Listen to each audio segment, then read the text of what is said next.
La communication à l'Océanima Kakira le Moria pour une opération de ratissage des cas suspects contre les licences dans les villages de Forekari. Enfin, Conakry célèbre les performances de Sili dans certains quartiers de la capitale. La fête s'est poursuivie tard la nuit. Voilà pour le sommaire. Bonsoir à toutes et à tous. Bienvenue. À la une de ce journal, le chef de l'État est à Davos, c'est en Suisse, en tant que représentant des pays du bec de perroquet. Professeur Alpha Condé a rencontré les patrons des institutions de Bretton Woods. Le président Condé plaide pour un soutien massif aux pays touchés par Ebola et surtout une vraie relance économique post-Ebola. Sanassi Keita, envoyé spécial. Présidents d'institutions financières internationales et autres personnalités du monde ont eu de nombreux entretiens avec le président de la République ici à Davos. L'objectif est bien clair. Il a été surtout question d'abord de soutien de ces institutions à la Guinée dans le cadre de la lutte contre Ebola, mais aussi dans le cadre du financement du développement économique post-Ebola de la Guinée. Et le président de la Banque mondiale a apporté son soutien, comme d'habitude, à tout ce que le chef de l'État a énuméré comme priorité dans le cadre de l'énergie, dans le cadre de l'agriculture, dans le cadre de l'assistance budgétaire, mais aussi dans le cadre du financement de la relance économique. Le directeur général de l'USAID également est allé dans le même sens. Il s'est beaucoup focalisé sur l'appui qu'on peut recevoir immédiatement dans le cadre de la reconstruction de notre système de santé. D'autres personnalités ont aussi témoigné de leur volonté d'accompagner les pays touchés par la maladie à virus Ebola. C'était au cours d'un débat centré sur cette épidémie. Il a aussi été question hier au cours d'un débat de haut niveau où il y avait Ban Ki-moon, il y avait Dr Kim de la Banque mondiale, il y avait aussi l'ancien vice-président des États-Unis, Al Gore, et toute une masse critique des dirigeants de cette planète sur effectivement le volet Ebola. Qu'est-ce qu'il faut pour les pays qui sont victimes, qu'est-ce qu'il faut aussi pour le post-Ebola, mais comment préparer le monde entier à de telles épidémies désormais. Et toutes ces questions ont été débattues et le chef de l'État a profité pour remercier l'ensemble de la communauté financière internationale, l'ensemble des bilatéraux, aussi l'ensemble des organisations qui ont apporté leur soutien à la Guinée au cours de cette période difficile. Avec ce soutien affiché aux pays victimes d'Ebola par la communauté internationale, l'espoir semble renaître pour tourner définitivement la page Ebola. Surtout que les autorités guinéennes viennent de se donner en ce moment 60 jours pour bouter le virus hors du pays. Aurait s'ensuit si on prend la direction de Genève où le ministre guinéen des droits de l'homme et des libertés publiques passe son examen périodique universel pour le respect des droits de l'homme. Avant ses travaux, le ministre Diaby a eu des rencontres avec des personnalités impliquées dans la promotion des droits humains dans le monde. Mamadou Alpha Baldé, Amarako Bassouma. En marge des travaux de présentation de l'examen périodique universel sur le respect des droits de l'homme à Genève, Khalifa Gassama Diaby, ministre des droits de l'homme, a rencontré les représentants de plusieurs organisations œuvrant pour le respect des droits humains dans le monde, notamment le haut commissaire des Nations Unies aux droits de l'homme. Nous avons échangé sur un certain nombre de questions concernant notre pays, notamment la question de l'INDH, l'Institution nationale des droits de l'homme. La remarque essentielle a été de faire en sorte que la loi sur l'INDH soit améliorée pour que nous restions dans le cadre du principe de Paris. Nous avons aussi parlé de la procédure spéciale qui consiste à inviter un certain nombre d'experts, notamment sur les questions de réconciliation nationale dans notre pays, pour que ces experts puissent nous apporter leur expertise. Il a été essentiellement question aussi de la lutte contre l'impunité, ce qui est une préoccupation pour notre pays, faire en sorte que nous puissions en finir avec l'impunité, mettre en place des dispositifs nécessaires aussi bien sur le plan institutionnel que sur le plan normatif, afin de permettre à nos concitoyens d'avoir un accès efficace et effectif à la justice. Aujourd'hui, la Guinée est au rendez-vous de toutes les rencontres internationales sur la promotion des droits humains, ce qui prouve que le gouvernement est attaché à l'amélioration des droits de l'homme dans le pays. Ici à Conakry, le comité de pilotage de l'initiative pour la transparence dans les industries extractives présente son bilan annuel. Certes, des progrès ont été réalisés en 2014, mais l'UTIE entend consolider les acquis et maintenir la Guinée dans son statut de pays conforme aux normes UTIE. Explication, Mohamed Saliouba. C'est une rencontre d'évaluation et d'autocritique sur les activités réalisées par ITUE Guinée durant l'année 2014, une année marquée notamment par l'admission de la Guinée comme pays conforme aux normes ITUE internationales. Cependant, ITUE a aussi subi les effets néfastes de la fièvre Ebola qui sévit dans le pays. Nous avons eu des difficultés pour débloquer la deuxième tranche du montant de la subvention. Et ensuite, il y a eu du retard dans l'obtention de l'avis de non-objection des bailleurs de fonds pour réaliser un certain nombre d'activités que n'ont pas pu faire. Et c'est pour cela que ces activités ont été reportées en 2015 en accord avec les bailleurs de fonds. Certains consultants qui devraient venir n'ont pas pu faire le déplacement et nous-mêmes, nous n'avons pas pu aller assister à certaines réunions sur le plan international. Cette rencontre a également permis aux membres du comité de pilotage de l'ITUE Guinée d'annoncer leur plan d'action pour l'année 2015. Selon le comité, 2015 est l'année de consolidation des acquis pour atteindre un niveau élevé de transparence dans les industries extractives guinéennes. Prendre d'autres dispositions pour réaliser un certain nombre d'ateliers qui avaient été prévus en 2014 que nous n'avons pas pu réaliser à cause de l'Ebola.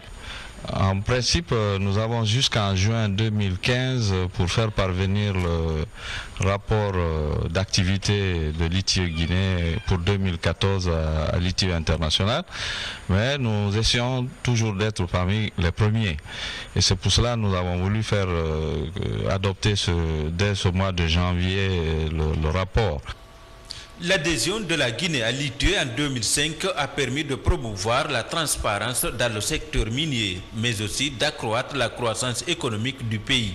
Aujourd'hui, le principal défi est de maintenir la Guinée dans son nouveau statut de pays conforme aux normes ITUE internationales, après son admission au mois de juillet dernier. En plus bref, il y a une image ouf de soulagement pour les parents des bébés 6 mois après la consultation collective du Collège des médecins. La première dame de la République s'engage à prendre en charge les frais d'évacuation des jumeaux à l'étranger. Les bébés 6 mois vont suivre une intervention chirurgicale indispensable à leur survie. Une action de Hadia Dienekonde appréciée par les autorités sanitaires du pays. Autre titre de l'actualité, cette opération de ratissage des cas suspects d'Ebola enclenchée par le ministre de la Communication.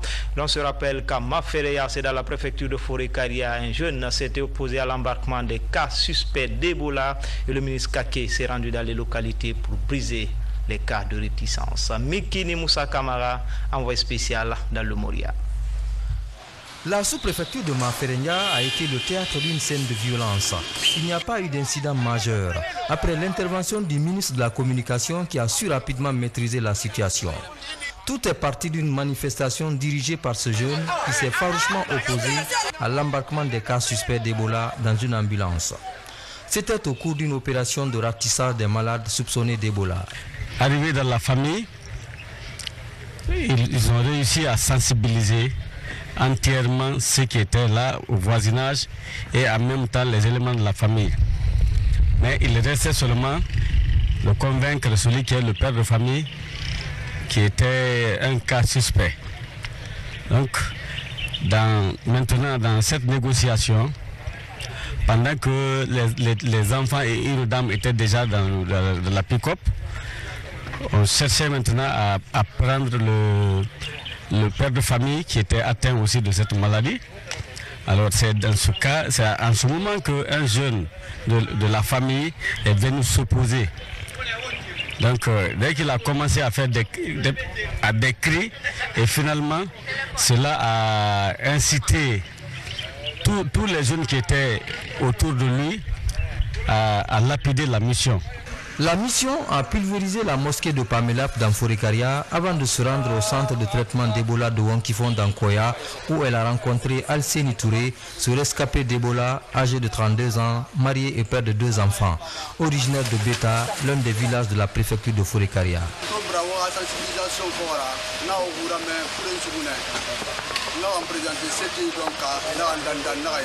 C'est grâce à la sensibilisation des autorités que moi, ici, personnes sont guéries d'Ebola. Dans ma famille, j'ai perdu 10 membres.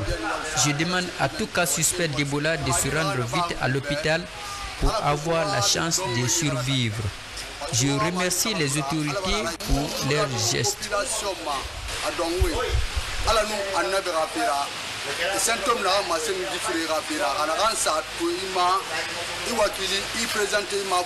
Ici maintenant nous sommes en sécurité, nous connaissons que nous sommes en sécurité parce qu'au départ, les gens se croyaient que c'était des mensonges. On parlait, ils ne comprenaient pas. On disait, on ne comprenait pas. Ils ne comprenaient pas. Aujourd'hui, ils ont commencé à toucher les choses par les doigts et chacun a confiance. Maintenant, vous avez vu, il n'y a aucune réticence maintenant ici. Parce que la fois passée, c'était une résistance. Ce n'est plus une résistance, nous sommes désolés à réticence et nous on a quitté la résistance, on s'adonne maintenant au riposte. On va riposter maintenant énergiquement à ce virus Ebola. Ces multiples campagnes de sensibilisation entreprises par le ministre de la Communication dans les préfectures de Forekaria et de Koya ont beaucoup apaisé les tensions dans ces zones concernées par rapport à l'existence de la fièvre hémorragique à virus Ebola et son cortège de victimes. Le plan Ebola 0 dans 60 jours. Les acteurs de terrain sont à pied d'œuvre pour gagner ce pari, pour s'assurer des conditions de prise en charge des malades au centre de traitement de Koya. Les ministres de la Santé, de la Communication et l'ambassadeur de Cuba en Guinée étaient ce matin sur les lieux. Il s'agissait surtout de renforcer le dispositif de riposte du centre. Sori Dekira était avec la mission. Inauguré le 31 décembre dernier, le centre de traitement Ebola de Koya emploie 190 travailleurs repartis entre les services de médecine générale, d'infirmerie, d'hygiène ou encore de promotion de la santé. L'équipe est composée d'expatriés cubains, de la CEDEAO, de l'Union africaine et d'agents locaux. Une parfaite harmonie règne entre ces différentes catégories socio-professionnelles dans l'offre de soins aux patients. Des patients qui viennent essentiellement de la région côtière du pays. Malgré cette ambiance, quelques doléances sont posées, notamment par le personnel guinéen. Par exemple, je viens de sortir dans la zone rouge. J'étais tellement trempé de sueur. Quand je suis sorti, c'est l'eau sachet seulement que j'ai pu gagner. Et depuis le petit déjeuner que j'ai pris le matin, je vais rentrer comme ça à la descente de garde, je n'ai plus de repas. Ça, c'est un premier facteur. On a commencé à travailler depuis le mois de décembre. Nous sommes le 20, combien aujourd'hui? Jusqu'à présent, on n'a pas de prime, pas de salaire. J'aimerais poser cette doléance qui ne vient pas de moi seul, qui vient de l'ensemble des nationaux qui ne sont pas engagés. Si nous pouvions être engagés après le CTE. Le ministre de la Santé, accompagné de son homologue de la Communication et de l'ambassadeur de Cuba en Guinée, était ce dimanche sur les lieux. Après avoir promis des solutions urgentes aux problèmes posés, la mission a invité les différentes parties à retrousser les manches pour atteindre l'objectif de la stratégie Zéro Ebola en 60 jours, déclarée par le gouvernement et ses partenaires. Malgré qu'il y ait des réfractaires, des gens qui continuent encore à nier l'existence de la maladie, c'est à l'endroit de ceux-là que nous devons envoyer un message fort pour qu'ils comprennent la réalité de cette épidémie et de se mettre à disposition du personnel soignant. Car plus tôt on est reçu au centre de traitement, mieux ça vaut. Surtout qu'aujourd'hui l'espoir est permis. Il y a la brigade médicale cubaine qui travaille ici depuis l'inauguration du centre et nous avons voulu venir pour voir avec nos propres yeux le travail qu'ils font. Et en tout cas, nous sommes satisfaits des résultats du travail et aussi parce qu'ils travaillent ensemble avec les Guinéens et aussi avec le personnel de l'Union africaine qui a été déployé ici en Guinée. C'est-à-dire que pour nous, ce centre, c'est aussi un nouveau symbole de l'amitié qui a toujours existé entre Cuba et l'Afrique. Le centre de traitement Ebola de Koya a admis jusqu'à ce jour 48 malades, dont 23 décès. 19 patients en sont sortis guéris et 6 autres y reçoivent actuellement des soins. Parmi eux, un enfant de 2 ans. En plus des soins médicaux, il bénéficie de la protection de son père qui, lui, est guéri d'Ebola, donc immunisé contre toute nouvelle infection de la maladie. Après Forekari à Koya, la caravane d'assistance humanitaire pose ses valises dans la préfecture de Massanta, épicentre du virus Ebola, sur initiative de la première dame de la République. La caravane s'inscrit dans le cadre du renforcement des mesures de prévention contre cette maladie. Ali Badrakonde, de retour de Massanta. Ainsi, dans la préfecture de Massanta, située à 801 km de la capitale Conakry. Depuis l'apparition de la fièvre hémorragique à virus Ebola, cette préfecture de la région forestière est considérée comme l'un des foyers actifs de l'épidémie à virus Ebola. D'où le choix de cette localité par la caravane d'assistance humanitaire et de sensibilisation des communautés pour la prévention de la maladie d'Ebola initiée par la Fondation Prosmi de la Première Dame de la République, Hadja Djene Kondé et ses partenaires. Quand il y a eu une épidémie de cette envergure, nous ne pouvons pas rester en marche. Nous sommes obligés de nous investir corps et âme à 100% jusqu'à l'éradication totale de cette épidémie. Nous avons donc estimé que les gens qui sont victimes de Ebola sont stigmatisés. Ils ont des difficultés d'intégration dans nos différentes sociétés. Donc ils ont plus que jamais besoin d'assistance. C'est pour ça que nous avons pensé à eux. Ils sont dans le pays profond, ils ne sont pas qu'à Conakry. Nous avons décidé de venir nous-mêmes faire des dons humanitaires. Considéré comme l'un des greniers du pays, Massanta a connu 3 épisodes de la propagation de la fièvre hémorragique à virus Ebola à travers les 14 quartiers de la commune urbaine et la sous-préfecture de Sengbedou. C'est pourquoi Hadja Djene Kondé s'est engagé à secourir ces personnes affectées par l'épidémie. Aujourd'hui, Madame la Première Dame pense à nous en nous donnant quelques denrées, un peu de kits hygiéniques pour protéger les traitants, c'est-à-dire que ceux qui sont chargés pour le traitement. Moi, vraiment, ça va au droit du cœur. Je suis vraiment contente pour ça. Et je dis ça au nom de victimes. Le dernier cas d'Ebola détecté à Massanta, contaminé à Massanta, date du 20 décembre 2014. Le dernier malade sorti, et heureusement sorti guéri du centre de traitement, est sorti le 1er janvier 2014. Depuis ce jour, donc, le centre de traitement est vide de tout malade. Et depuis le 20 décembre, il n'y a eu aucun nouveau cas de Massanta confirmé Ebola. Aujourd'hui, la préfecture de Massanta est à son 36e jour sans notifier de nouveaux cas d'Ebola. Le centre de traitement est quasiment vide. Des avancées qui consistent à atteindre les objectifs des autorités qui visent à éradiquer Ebola en 60 jours. Ici à Massanta, l'Ebola commence déjà à reculer grâce à l'utilisation intense des intrants que sont le chlore, le savon. Et quand on observe dans les colis envoyés par la Première Dame, on voit qu'il y a beaucoup de matériel de prévention. Et puisque l'Ebola jusqu'à maintenant n'a pas de médicaments, c'est dans la prévention qu'on arrive à l'éliminer. Nous sommes très satisfaits des dons qu'elle vient de nous faire. Selon les spécialistes du corps médical, depuis l'apparition de l'épidémie dans la zone, 743 cas d'Ebola ont été confirmés, dont 494 décès et 249 personnes sont sorties guéries d'Ebola. De son côté, la communauté Diakanké vivant en France offre 10 tonnes de riz aux familles des victimes d'Ebola. Cette assistance vise à accompagner ces différentes familles pendant ces moments difficiles.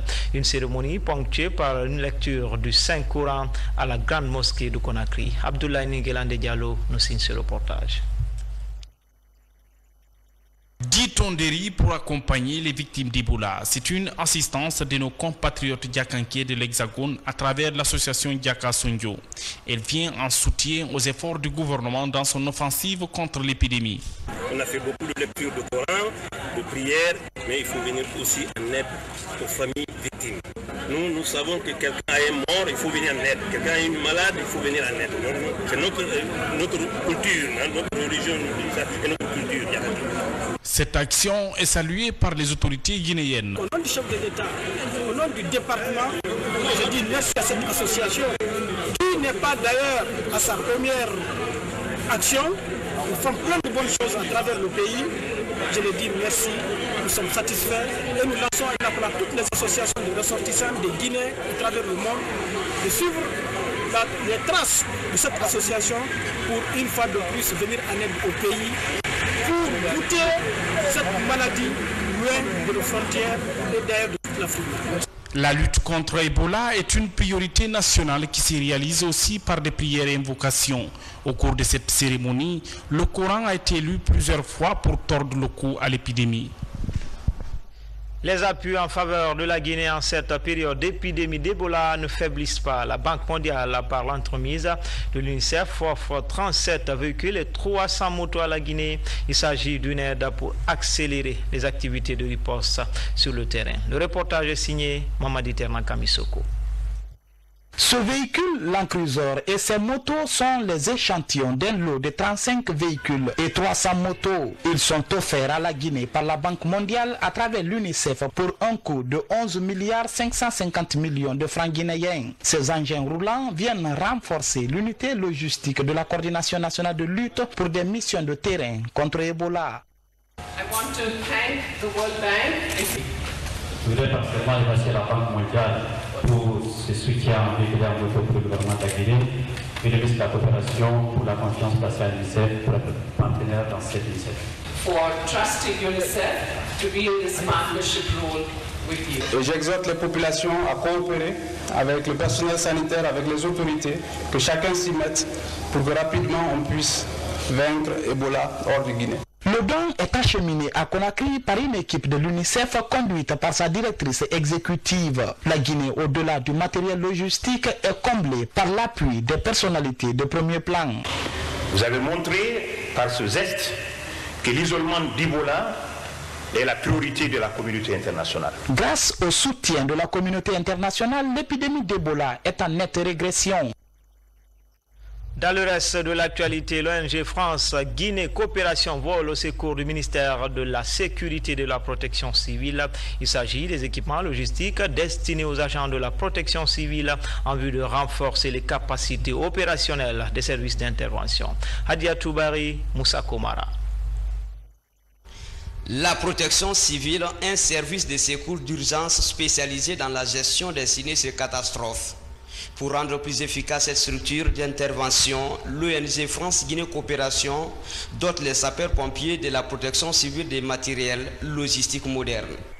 L'acquisition de ces dons permettra de renforcer les capacités opérationnelles de services d'incendie et de secours, ainsi que les unités de protection civile de la Direction générale de la protection civile.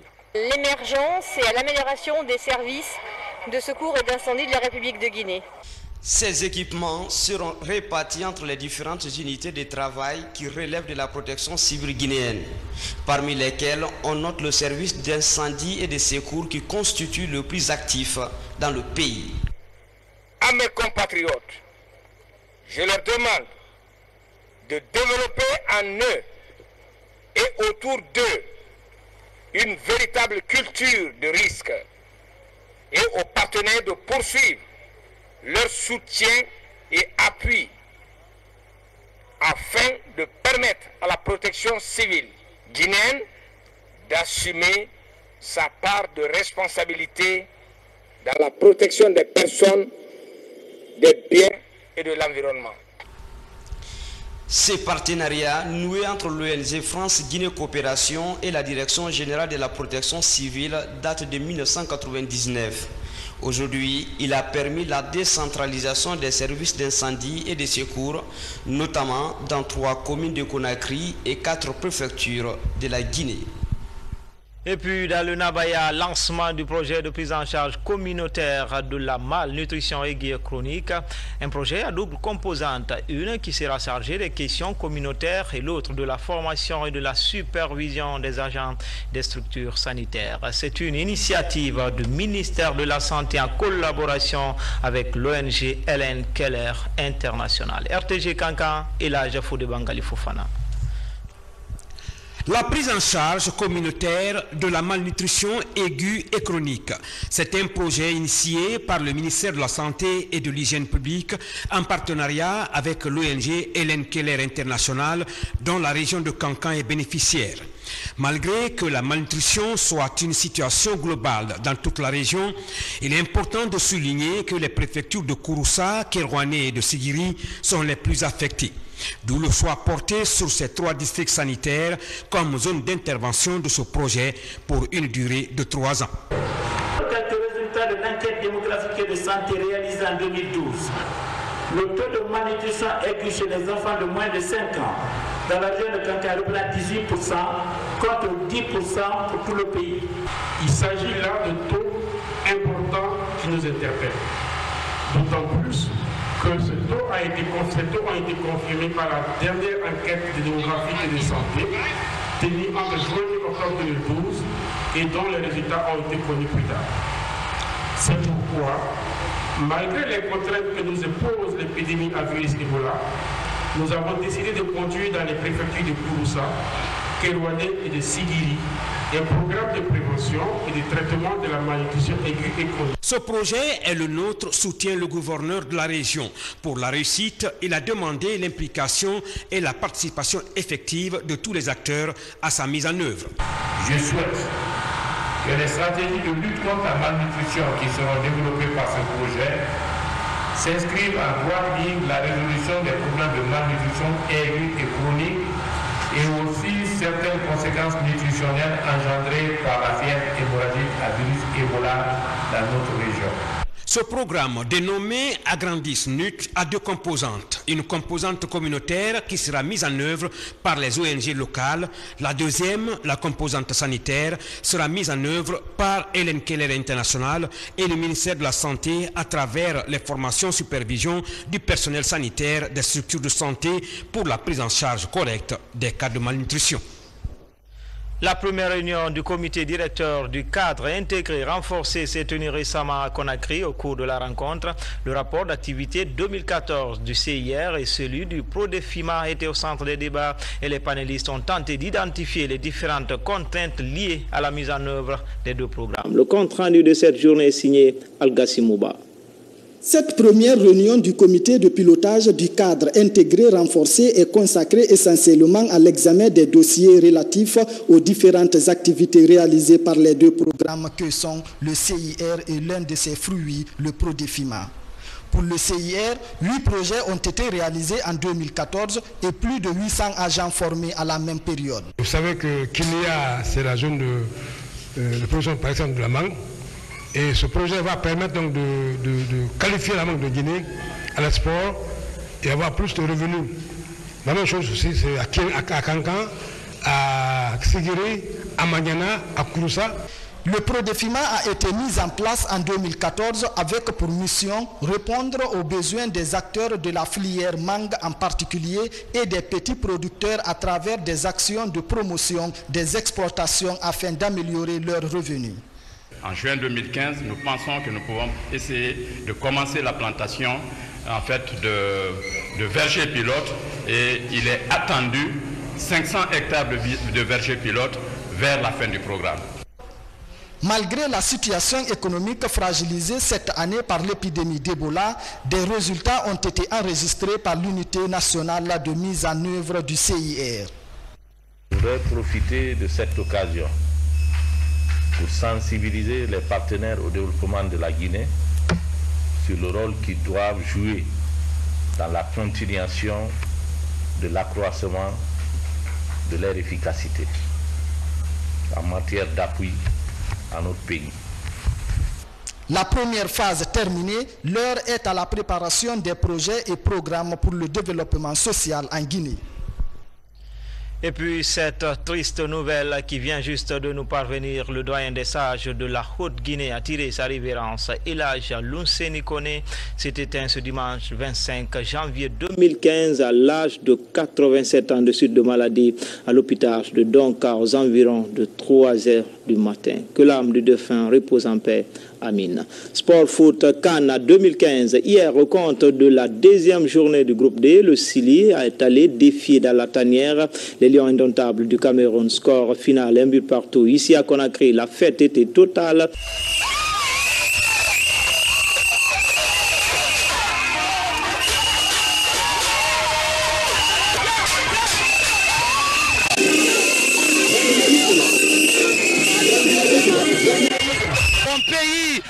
sélection a très bien joué, a très bien joué. Ils ont très bien joué.